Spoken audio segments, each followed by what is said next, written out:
అల్లు అర్జున్ పై వస్తున్న విమర్శలపై సినీ నటుడు జగపతి బాబు స్పందించారు. ఈ మేరకు సోషల్ మీడియాలో వీడియోను విడుదల చేశారు. సినిమా షూటింగ్ ముగించుకొని సిటీకి రాగానే మొదటగా సంధ్యా థియేటర్ ఘటనలో గాయపడిన చిన్నారి శ్రీతేజ్ ను చూడాలని అనిపించి హాస్పిటల్కు వెళ్లారని చెప్పారు. శ్రీతేజ్ తండ్రిని, అతడి చెల్లిని పలకరించారన్నారు. బాబు త్వరగా కోలుకోవాలని ఆకాంక్షించారు. నేను షూటింగ్ నుంచి ఊరు నుంచి రాగానే వెంటనే హాస్పిటల్కి వెళ్ళాను. అల్లు అర్జున్ ఈ ఇన్సిడెంట్లో, అన్ఫార్చునేట్ ఇన్సిడెంట్లో, ఈ యాక్సిడెంట్లో ఎఫెక్ట్ అయిన ఫ్యామిలీని చూడటానికి, ఫాదర్ని, ఆ బాబు సిస్టర్ని పలకరించాలని అనిపించింది, చూడాలనిపించింది. హ్యుమానిటేరియన్ గ్రౌండ్స్ మీద వెళ్ళాను. పాజిటివ్గా ఉంది.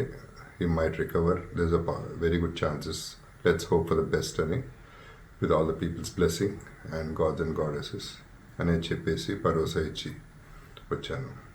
I wanted to go and అందరికంటే ఎక్కువ ఎఫెక్ట్ అయింది ఆ ఫ్యామిలీ కాబట్టి ఆ ఫ్యామిలీకి సపోర్ట్ ఇద్దాం అనే మై ఎక్స్టెంట్ సపోర్ట్. పబ్లిసిటీ చేయలేదు కాబట్టి, ఎవరికి తెలియలేదు కాబట్టి ఈ మాట వచ్చింది. అది ఐ జస్ట్ క్లారిఫైడ్ ఇట్. ఒక క్లారిటీ కోసం ఈ ట్వీట్ పెడుతున్నాను.